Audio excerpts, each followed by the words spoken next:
and how you can do Google things. Now, one great thing, pretty much anything that is stored in your drive, you can get an embed code for. And that's what these sticky note things here need if you are going to embed something. So maybe I want to embed a Google presentation. So I'm gonna just go to my drive really fast. I'm gonna look for a presentation. Find one here. You know, if you have some curriculum already made, maybe I'm talking about, you know, back to me being an English teacher. This is an argument. That's what this article is. Maybe I want my students to be looking at logical fallacies. I have a Google presentation here that goes over logical fallacies. So all I have to do to get the embed code for this is publish this to the web, which sounds really fancy and kind of scary, but it's really not at all. All you have to do is click File, Publish to the web, click Publish, and they're like, are you sure you want to? And you say yes. And then you click right there where it says Embed, and you're gonna get this embed code. I'm gonna go back to my article. Maybe I'm gonna say something here. Please view the presentation. And then since my students have their Dosini tools, maybe I want them to be highlighting logical fallacies. While reading the article, highlight logical fallacy examples. And then I'd be able to see those annotations as a teacher. Then I just clicked paste because I copied that embed code from my Google presentations.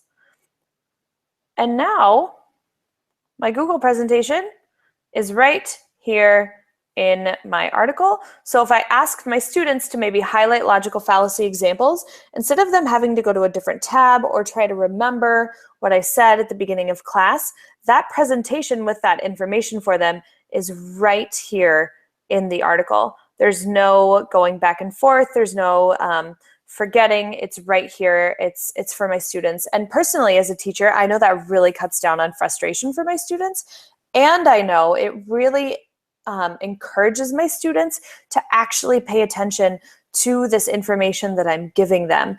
Because if I ask them to use it, right here, I'm asking them to use it, it's right there for them instead of them going back and forth between tabs or having to split their pages or something like that. So much easier.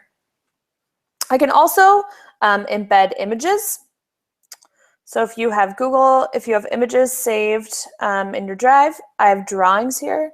I have a drawing here that I was doing about iambic pentameter. And I want this in my, maybe I'm reading Shakespeare. We can pretend that the article I'm making to a lesson right now is Shakespeare. It would be really annoying if you know what iambic pentameter is, you'd understand with me going back and forth between the text and this image to figure out if something is iambic pentameter or not. So I want it in my article. So I just clicked, I already published this. I click on my embed.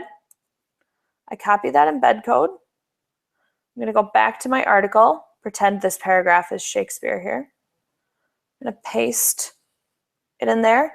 And now my Google image is right here in my article. So no more going back and forth, nothing like that. It's all in the same place. So pretty much anything you have in your drive, you can do that. If you have videos saved in your drive, if you have, look at all these different things you can have in your drive here. You can even embed a Google form in another website. So maybe, right, how well do I know iambic pentameter? Maybe I want this while my students are, they saw the Google drawing, they're reading. Maybe I want them to also do the form. I just click embed. I copy that. I go back to my article, get a sticky note. There we go. And now my Google form is actually there. This is a lesson that I've actually done. I had students read Hamlet. They looked at a Google presentation with Hamlet. They heard an audio. I embedded an audiobook of the scene they were watching. They saw the Google drawing of it.